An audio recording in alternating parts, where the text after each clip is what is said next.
What happens when someone learns to fake happiness? Have you ever wondered what actually happens when someone learns to fake happiness? Not just smiling through a bad day, but developing a consistent pattern of pretending to be happy as a form of emotional performance in everyday social situations. At first, it often looks harmless, just a way to keep conversations smooth, avoid awkwardness, or fit into group behavior. But under the surface, it connects deeply with masking emotions, emotional suppression, and how people adjust their social emotional behavior depending on the environment they're in. In many cases, this habit starts because of social discomfort with negativity. People quickly learn that expressing sadness, stress, or frustration can sometimes create tension in groups or lead to unwanted judgment. So instead, they begin practicing forced positivity, presenting a more acceptable version of themselves. Over time, this becomes a form of impression management, where emotional expression is shaped not by what is genuinely felt, but by what is socially appropriate.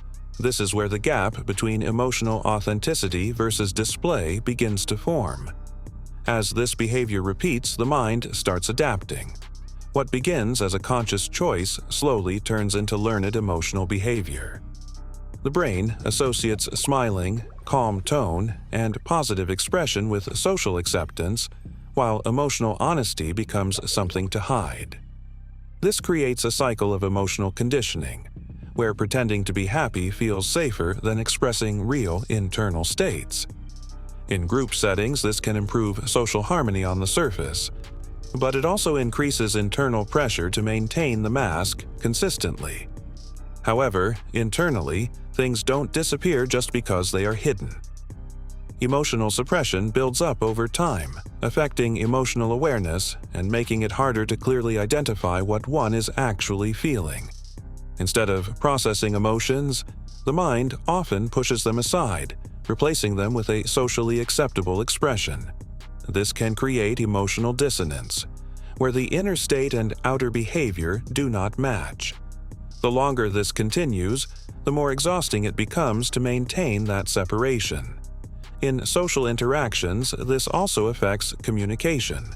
When someone consistently presents fake happiness, others may assume everything is fine, which reduces opportunities for genuine emotional validation or support. This changes interpersonal communication style because emotional signals become less accurate. People around them respond to the surface expression, not realizing that real feelings might be hidden underneath. Over time, this can lead to emotional isolation, even in crowded or social environments. To cope with internal pressure, people often develop emotional regulation strategies, sometimes healthy and sometimes avoidant. Techniques like deep breathing, mindfulness practices, or cognitive reframing can help stabilize emotions in the moment.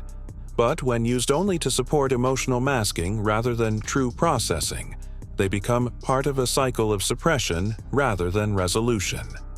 Ideally, emotional regulation should help process feelings, not permanently hide them.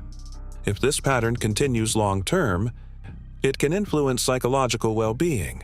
The constant need to manage emotional appearance can make it harder to engage in honest self-reflection on emotions and can blur the understanding of internal emotional triggers. People may begin to feel disconnected from what they truly experience, as emotional habits become shaped more by social expectation than internal truth. This doesn't happen suddenly, but gradually through repeated behavioral adaptation.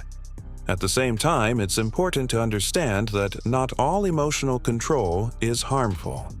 In many social contexts, adjusting emotional expression is actually a normal and necessary part of social emotional intelligence. Humans constantly adapt how they present themselves depending on where they are, who they are with, and what kind of interaction is happening. And this doesn't automatically mean someone is being fake. It often means they are trying to maintain balance, avoid unnecessary conflict, and keep the communication smooth in group settings. In that sense, emotional control can be a healthy skill when it is used with awareness and flexibility rather than denial. The key difference lies in whether emotions are being managed or suppressed. Healthy emotional regulation means you still acknowledge what you feel internally, even if you choose not to fully express it in every situation. It creates space for processing emotions later in a safe or private environment. On the other hand, emotional suppression happens when feelings are repeatedly pushed down, ignored, or replaced with a forced external display. That's where emotional masking becomes harmful, because the person slowly disconnects from their real internal experience while maintaining a socially acceptable version of themselves. Over time, this difference becomes extremely important for mental well-being. When emotions are managed properly, they contribute to emotional awareness, better decision-making, and healthier relationships. But when emotional reality is constantly replaced with performance, it can lead to emotional dissonance, where the inner world and outer behavior feel like they no longer match. This can make a person feel detached, confused about their own state, or even numb in situations where they should normally feel something more clearly. Ultimately, learning to fake happiness often reveals a much deeper psychological question about emotional regulation and self-awareness. Most people aren't actively trying to become dishonest or fake in their emotional expression.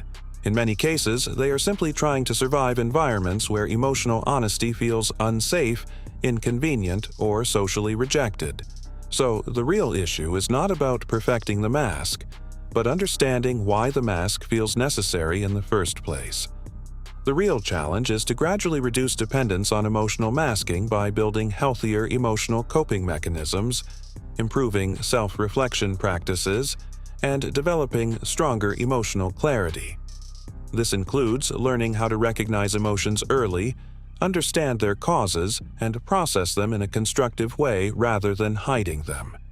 Because true emotional stability doesn't come from constantly performing happiness. It comes from being able to sit with what you feel.